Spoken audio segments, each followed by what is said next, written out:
ISPR ने कहा है कि जी कौमी सलामती कमेटी के एलामिये में साजिश का लफ्ज़ शामिल नहीं है। आपको क्या लगता है कि इस बयान के बाद इमरान खान के बयान को फर्क पड़ेगा?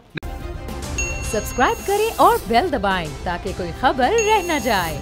फौज के तर्जुमान ने DG ISPR ने कहा है कि जी कौमी सलामती कमेटी के एलामिये में साजिश का लफ्ज़ शामिल नहीं है। आपको क्या लगता है कि इस बयान के बाद इमरान खान के बयान को फर्क पड़ेगा? नहीं, कोई फर्क नहीं पड़ेगा। साजिश का लफ्ज़ शामिल नहीं है।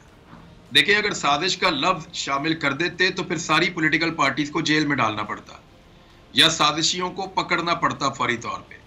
साजिश जो होती है ना, उसको पकड़ना पड़ता है, उसको साबित करना पड़ता है, उसके लिए तहकीकात करनी पड़ती है, कमीशन बनाने पड़ते हैं, जिसके लिए तरीके इंसाफ कह रही है कि बनाए एक कमीशन और इस साजिश को पकड़े। साजिश पकड़ी जाती है। ऐसा नहीं होता कि साजिश जो है वो ये बैरूनी मुदाखलत थी। देखें, मेरे खिलाफ या किसी के खिलाफ भी या आपके खिलाफ भी कोई बाहर से मुदाखलत होगी तो आप ये कहेंगे मेरे खिलाफ साजिश हो रही है। अब उसके ऊपर इंक्वायरी होगी तो चीजें क्लियर होगी ना। देखिए, क्या आज DG ISPR ने ये कहा कि कोई बैरूनी साजिश नहीं थी? देखिए, सवाल ये है, अगर उन्होंने ये कहा कि साजिश का लफ्ज उसमें नहीं लिखा तो क्या उन्होंने कहा कि बैरूनी साजिश थी ही नहीं? वो ये कह सकते हैं कि हम ये यकीन से कहते हैं कि बैरूनी साजिश नहीं थी, क्योंकि वो इसलिए नहीं कह सकते कि उन्होंने इसकी इंक्वायरी नहीं की। वो इसलिए नहीं कह सकते कि इसके ऊपर कोई कमीशन नहीं बना, अभी तक मेमो गेट तर्ज का कोई कमीशन नहीं बना, इसका फैसला नहीं हो पाया।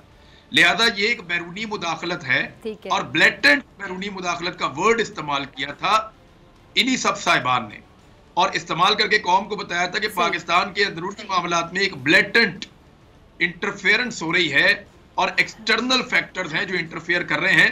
पाकिस्तान किसी भी सूरत में इसको ना सिर्फ इसकी मजम्मत करता है बल्कि इसको बर्दाश्त नहीं करेगा।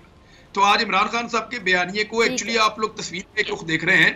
DG ISPR ने इमरान खान साहब के बयानिए को तकवीयत दी है और उनके बयानिए को तस्दीक की है। ठीक है। अच्छा इमरान, मुत्तहिदा हुकूमत की मैं बात करना चाहूँगी तो अभी तक वफाकी काबीना का फैसला नहीं हो सका है। पीपल्स पार्टी और MKM पाकिस्तान को अगर देखा जाए तो शहबाज शरीफ की काबीना में शामिल होने से बाकायदा, अगर मैं हिचकिचाहट का लफ्ज़ इस्तेमाल करूँ तो आप शायद अग्री करें, हिचकिचा रहे हैं। तो इसकी क्या वजह आपको नज़र आती है कि क्या मतलब जरदारी साहब के बारे में कहा जाता है बड़े स्मार्ट हैं, स्मार्ट मूव के माहिर हैं, एक्सपीरियंसड हैं, बड़े तजर्बाकार हैं, तो आपको लगता है कि बस ये चाहते हैं कि फ्रंट पर शहबाज शरीफ साहब भी रहें और आगे इलेक्शन बहरहाल होने हैं, जल्दी नहीं होते तो थोड़ी देर से हो जाएंगे, तो वो मतलब आना नहीं चाह रहे आगे पीपल्स पार्टी वाले के वोट बैंक हमारा मुतासिर ना हो, आगे शहबाज शरीफ ही रहें ताकि जो नुकसान हो इलेक्शन में नून लीग को हो जाए? आपको लगता है जो पब्लिक का रिएक्शन आया ना संडे को, उसने सारा सिनेरियो तब्दील कर दिया।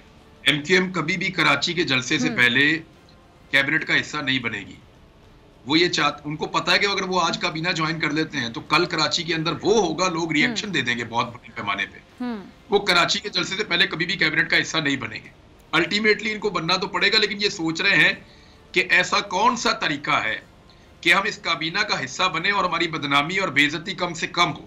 पब्लिक रिएक्शन देख के सियासतदान फैसला करते हैं, और पब्लिक का जो एकदम खुदकार किस्म का रिएक्शन आया ना, वो बहुत बहुत अलार्म है। घंटी बज रही है हर तरफ। सब्सक्राइब करें और बेल दबाएं ताकि कोई खबर रह न जाए।